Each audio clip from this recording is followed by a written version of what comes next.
Hey guys, Gary J again. Today we're looking at a really fabulous, incredible rifle here with a lot of history to it.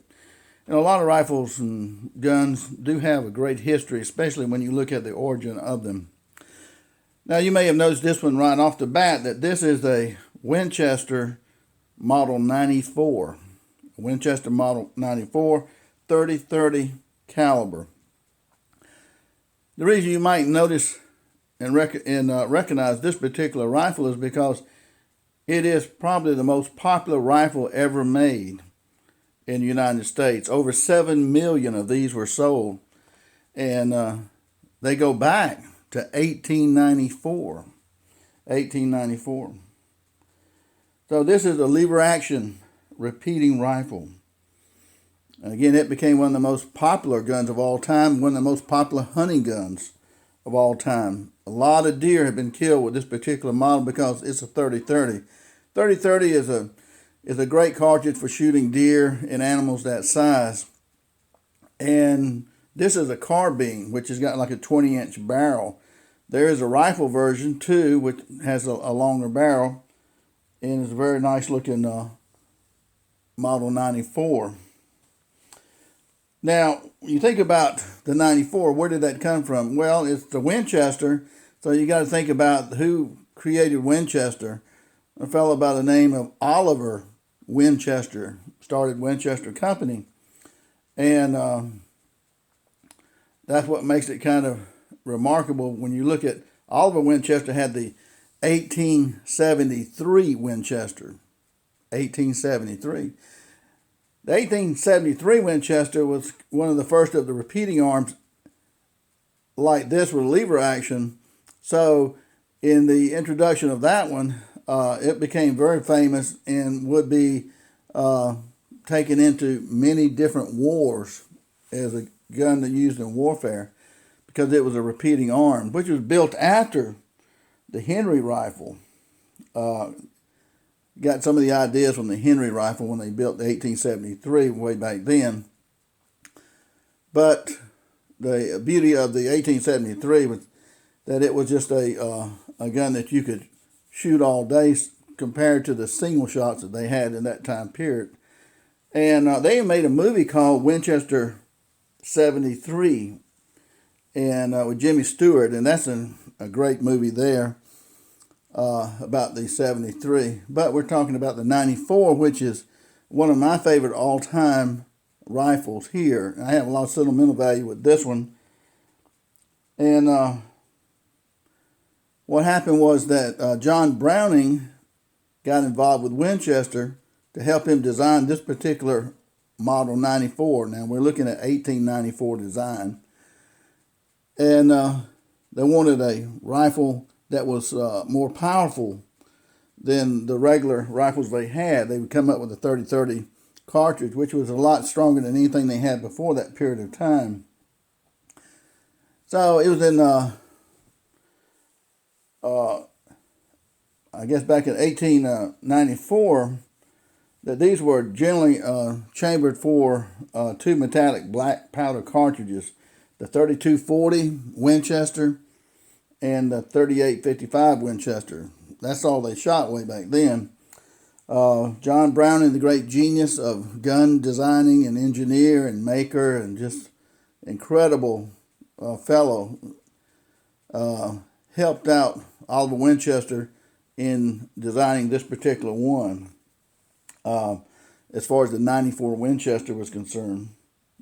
Again, it would shoot a 30 caliber WCF, which is Winchester centerfire, what they called it back then. And today it's affectionately known as the 30-30 Winchester rifle. Nothing wrong with these guns at all. These are great guns.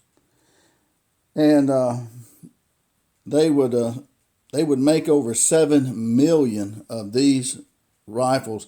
This would become the #1 rifle in the United States up till 1989, I believe. And it was your #1 gun for sporting, for hunting, target shooting, and plinking and whatnot. People just loved this particular rifle. and we'll look at this one a little bit closer. Now, this is a little different than the regular 1894 design here. This is a commemorative, Buffalo Bill commemorative 94 Winchester.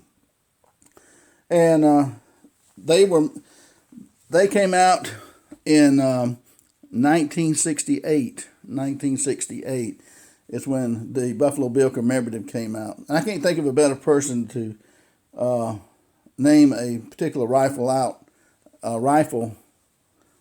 than Buffalo Bill. And they did some beautiful work on this particular one. So this is the commemorative. It's not the typical plainer model 94 that you see. One thing I will mention too is like the pre-1964 Winchesters, those that came before 1964, will usually sell for twice the price of a regular 94 Winchester, or close to twice the price. The ones before 1964 had a lot better steel in them than the ones after 1964, but the steel that they used was a little inferior to the original billet steel, but they still functioned just as well. So there wasn't a problem there, but the pre-1964 Winchesters are a lot more expensive than the regular ones. And Winchester had come out with a lot of different commemoratives too, and centennials and Winchesters as well. We'll look at this one and see the beauty of this particular one. And let me say this. This particular Winchester 94 has a lot of sentimental meaning to me. When I was 11 years old, my father had bought one of these rifles. And again, this is a 1968. They only made them 1 year, 1968. But my father had one of these rifles, and he taught my brother and I how to shoot, starting off with BB guns and 22 rifles, and then, shotguns and so forth. And so we were raised around guns all the time. But it surprised me that as nice as this gun is, as we look at it, that my father actually let me use this particular beautiful commemorative rifle for my first deer hunt. And I killed my first deer, a buck. Wasn't no monster buck, but I killed my first deer with the Buffalo Bill commemorative. And so I have very fond memories of this. And I liked it so much that I even bought a second one. Now this is a carbine, which is a 20-inch barrel, which is good if you're riding a horse. It's good if you're going through, brush and trees, stuff like that. So the carbine is very useful in close quarters and through brush and things like that. And the rifle version is really nice. And I've not been able to find a rifle version at a good price, I guess. That's why I don't have that one. But I do have two of these carbines here. So just a awesome rifle. More deer have been taken with this Model 94 Winchester rifle than any other. And again, over 7 million of these have been sold in the United States. And they were used in war times too, the Model 94 in the military and war for various reasons. So they do have a long history. So let's take a look at this one. Okay, as we look at this one, we're going to look at the stock, then we'll look at the barrel, and then we'll look at the breech part of it. And just show you about the commemorative aspects of it. And the wood here is not bad as far as the coloration of it. And it's a real pretty wood on this stock right here. And one of the things too that accent any rifle is going to be the butt plate. And maybe you can see that. That's a nickel plated butt plate right here. That focus.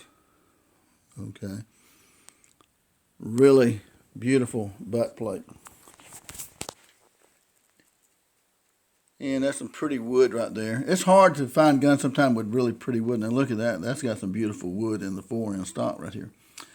And that cap right there, that's nickel-plated cap. A nickel-plated cap.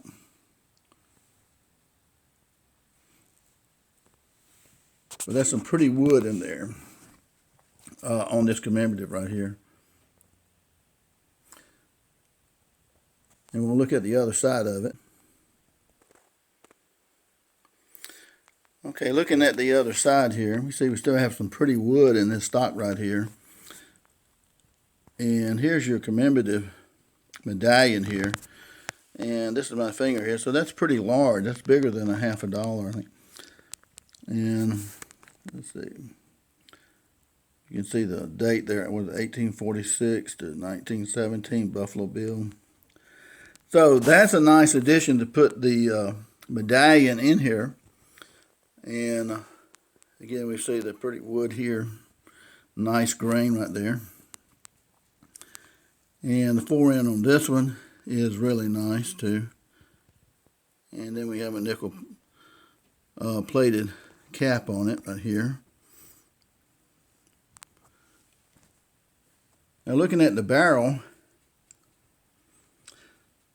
you'll notice that it says Buffalo Bill Commemorative, and we could put a little whiteout or something in this on those engravings there.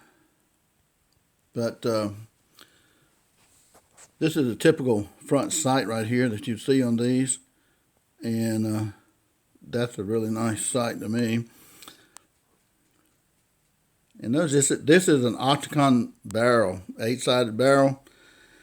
And usually with octagon barrels, they're a little bit heavier, of course.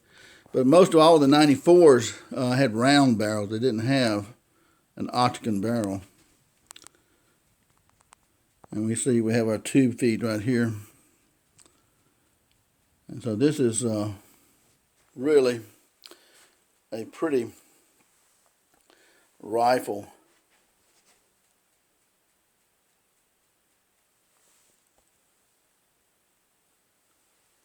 And that's our sights. If we look on the other side here,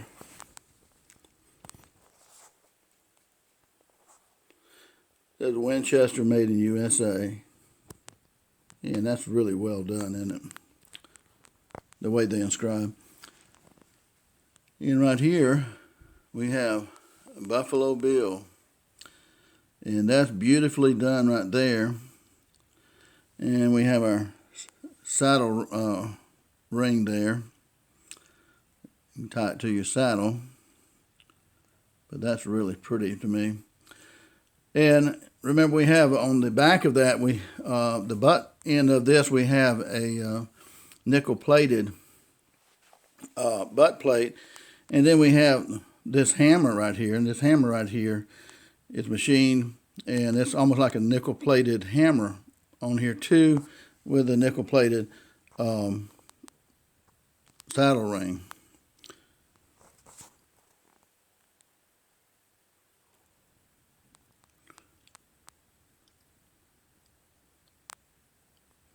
And we see our caliber here, 30-30.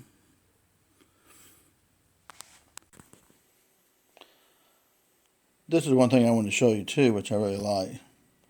William Cody, Chief of Scouts on the Tang of the Winchester 94.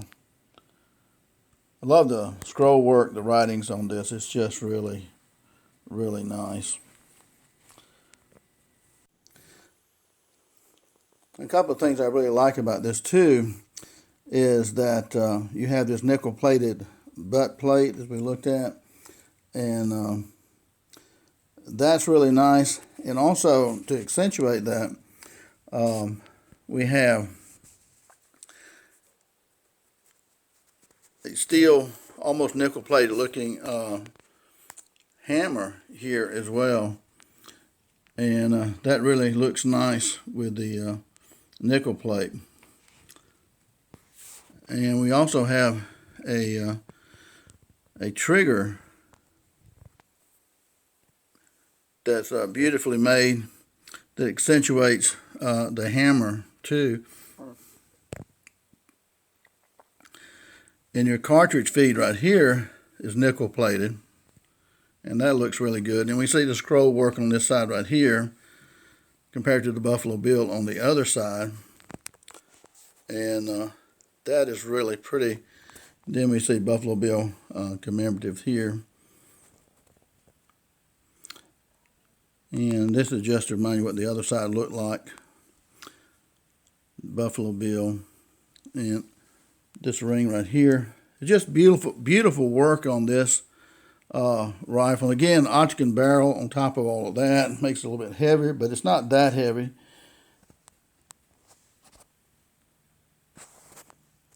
The beautiful wood on this one.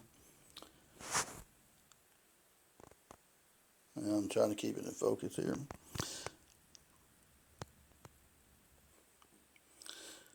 Okay, with lever actions, we pulled the lever down, and it's pointing vertically down at 6 o'clock, and it opens up here, and the action system is very neat. You see this little plate right here that pushes your next bullet up into line with the barrel, and so your bullet would go into the barrel here, and this little plate right here picks it up. And when you pull your lever back to the stock, it pushes this, throwing your bullet, your cartridge into the chamber here. So that's really neat. It's a very simple system in one way of how these work. The 1873 is very similar to that too. Except this plate up here was a sliding plate. It had a sliding plate on top of it, which that to me kind of got in the way sometime. But very unique and simple design here. And see, it rides right over the top of the hammer. Yeah, what a beautiful rifle this is right here. And again, the sentimental value is because, like, again, I killed my first deer with the Buffalo Bill commemorative. And you couldn't think of a prettier rifle to do that with on your first real hunt. My father used to take us squirrel hunting, rabbit hunting, dove hunting, everything you can think of, fishing, whatever. And that's kind of heritage that I was raised up with. And so it's very easy to pull the lever up and down. I've shot this thing like the Rifleman. If you've ever seen the movie The Rifleman, Google Rifleman, and you'll see him when he starts off. He shoots like nobody knows 6 or 7 rounds in like 2 seconds. I mean, it's incredible how fast he is. The Rifleman.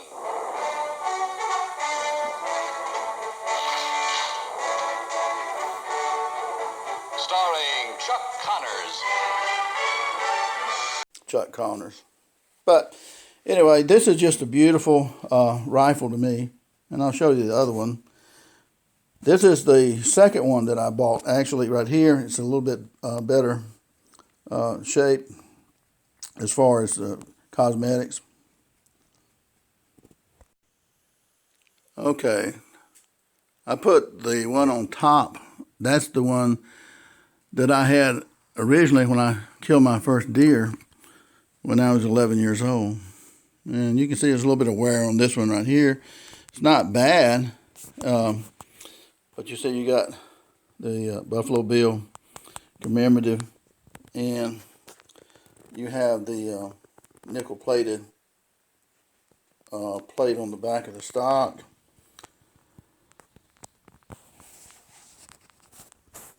And the scroll work right here. Now, I could put something in here to turn that white again, because like you see this one right here, is white, the scroll work. So that shouldn't be a big deal to do that. And we have our nickel-plated plate for the cartridges, and kind of a nickel-plated trigger and hammer. Now I say that's nickel. That may not be nickel-plated. It may be just like a stainless steel, but it matches really pretty with the rifle itself. And Buffalo Bill commemorative. So all that's kind of just like faded off over the years. But I hunted a lot with this gun originally, and a nickel-plated cap right here. Now I have to say, look at the wood right here on this one. The wood here it's not bad. It's fairly nice, but the wood on the other one is really a lot nicer. As far as the coloration, I don't like the real plain wood that much, but this one actually, you can see this kind of the stripes through there. It's not bad. And again, you've got that octagon barrel.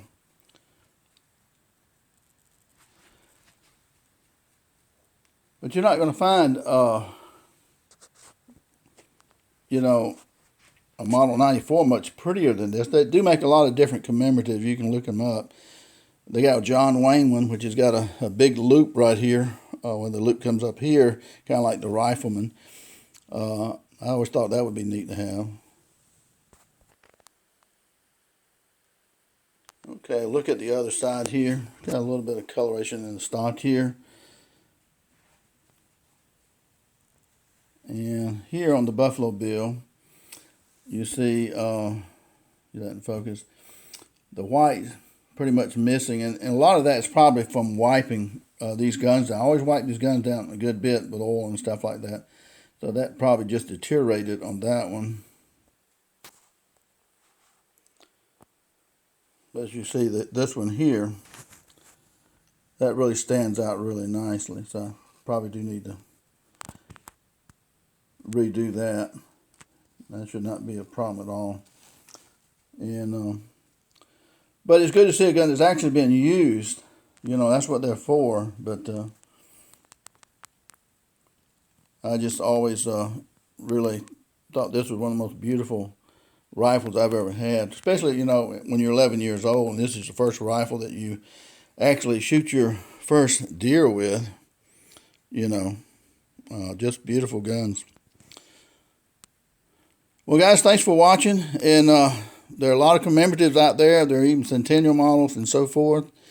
And the 94 Winchester goes all the way back to 1894, that particular design. And it's something they've not improved on much, you know, because it was right when they finished it, especially with John Browning. And so it's just these were made in 1968. And, of course, that was a limited production. Okay, guys, thanks for watching. Take care. Indian fellow says goodbye.